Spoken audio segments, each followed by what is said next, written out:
Assalomu alaykum aziz ko'rarmanlar. Men hozir sizlarga mayda pishirilgan ziqliq qo'y go'shti kabobining tayyorlash usuli va asos materiallarini tunishtirib o'tmoqchiman. Qo'yning loq go'shti 500 gram, bambuk not yasalgan ziq 20 dona, qizil turop, oshkuki,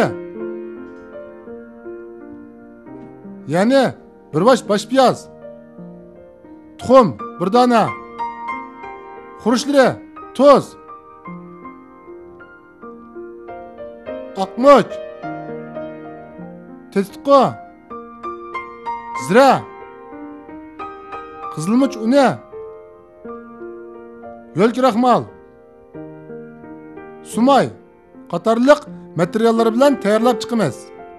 Oldi bilan go'shtni to'g'rab olaylik. Go'shtni cho'ng-cho'ng yaplaq chiqib to'g'raymiz.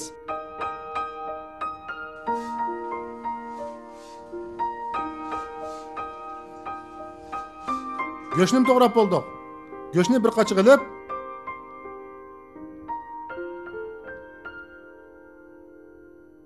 go'shtga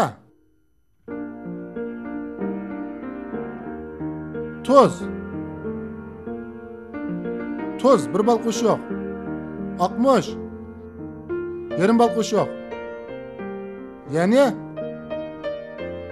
oz miqdorda tetqo qo'shamiz. Zira bir bal qo'shiq, yo'l kraxmal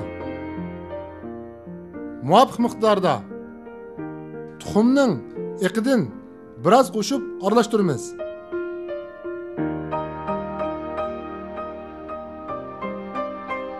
Arqadan baş piyozni nepis shulimiz.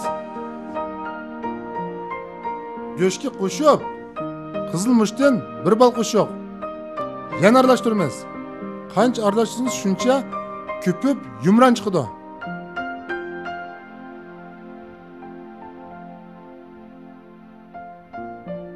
Endi 5 minut atrofida qo'yib qo'yamiz.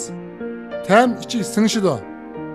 Go'shtni ziq o'tkazib olaylik. Go'shtni biz shunday o'tkazib, bu kabobni tutib yeyish uchun oqidan muvofiq araliq qo'yib qo'yamiz.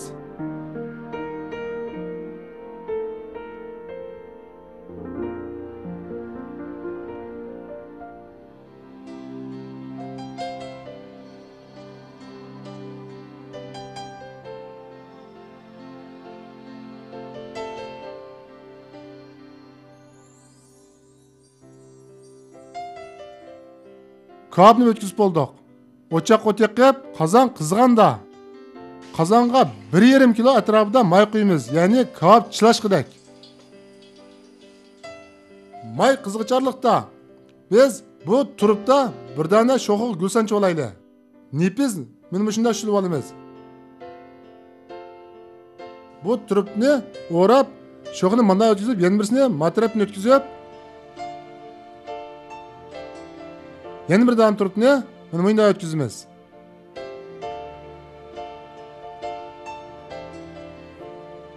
Mana bunday o'tkazamiz.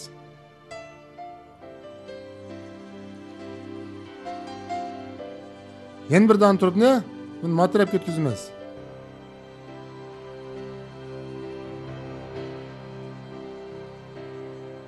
Gulni sanchib bo'ldik. Maymo qizib qapti. Mayni 6 daraja qizitamiz. Kabobni birdan solamiz.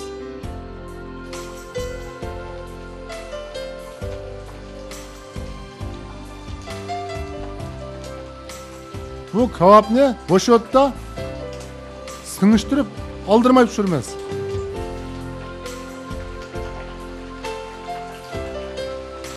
Ondan bu tayyorlangan gulni taksiga bizib olaylik. Bu gulga oshkuk bilan yupurmoq chiqarib, o'ttirga quyib olamiz. Biz bu kabobni rangini shunday qizartib chiqarsak bo'ladi. Hamda kabobim pishib qoldi. Suzib olaylik.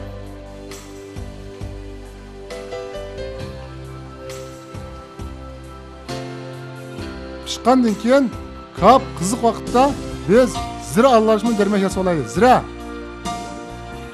qizilmuch uni bir chimdim, tuz bir chimdim, oqmush bir chimdim aralashtirib kabobning ustiga sepamiz. Tak sepib bir qachiq ilib olib, bir taldan tizimiz.